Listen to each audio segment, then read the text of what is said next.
Today, we're breaking down a very interesting portfolio that comes to us from Bangalore. It's a 2 crore portfolio. The individual has made significant wealth through an ESOP buyback event in their life. The invested amount, 1.76 crores. It's probably one of the most unique portfolios I have ever seen.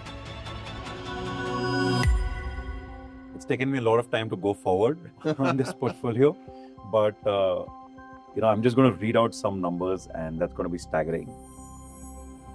508 funds invested in. So Wait, you have to repeat it for our audience. Yes. How many mutual funds does this portfolio of 2 crores have? So this gentleman has taken a lot of effort, or invested like we scroll Instagram, but has 508 funds in the portfolio. You are still scrolling. Yeah. It's got 508 funds. That's a lot of work to achieve benchmark returns, right? Okay. The person, how do you think they have selected these mutual funds? There are only two ways to manage this portfolio. Right? One, you don't. And second is because he's an engineer in a startup, he's figured out some AI logic on this. Okay. But I really can't find the third way to do this. So if I'm looking at this, right, the portfolio's IRR is 15.84% and the benchmark IRR is 15.85%. Yeah. So they have done a fabulous job of meeting the benchmark. Yeah. But you were telling me behind the camera, it's pretty easy to do this. Yeah.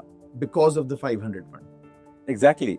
I mean, the reason I think he's been able to get the benchmark return is because he owns the benchmark.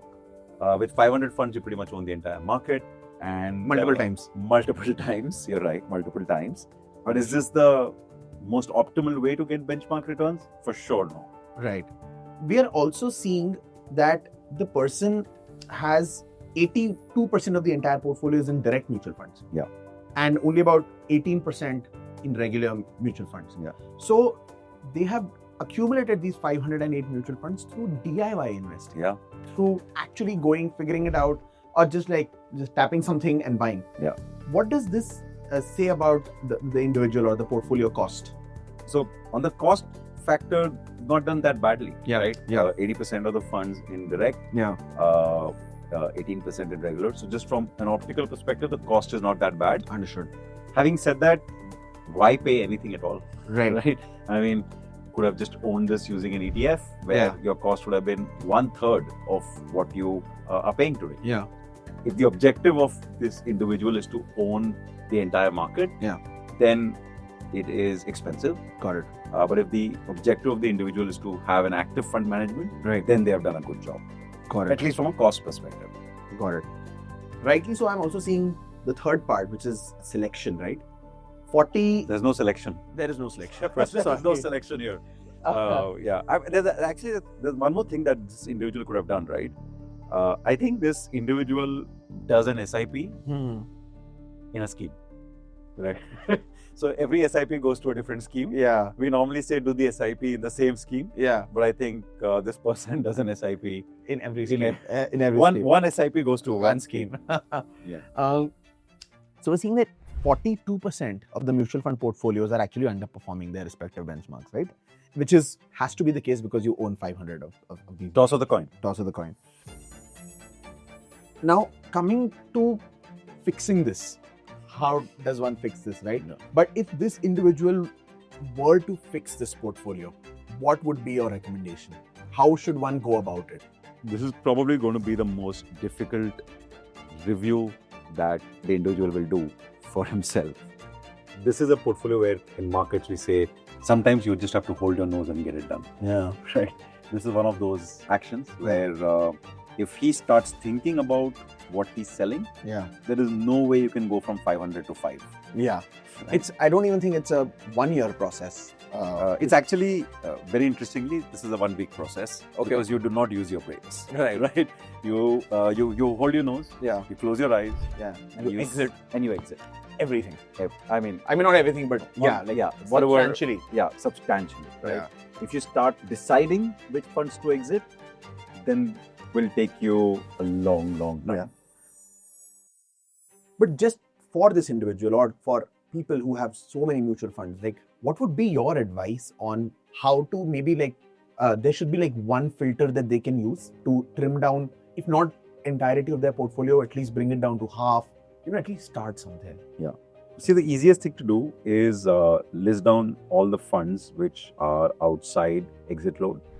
Okay. All right, because you don't want to pay 1% of your capital on exit load, right? Right. Which is the typical exit load for an equity fund in India, and then sort them from smallest allocation to the largest allocation, or Got it. smallest amount to the largest amount, Right.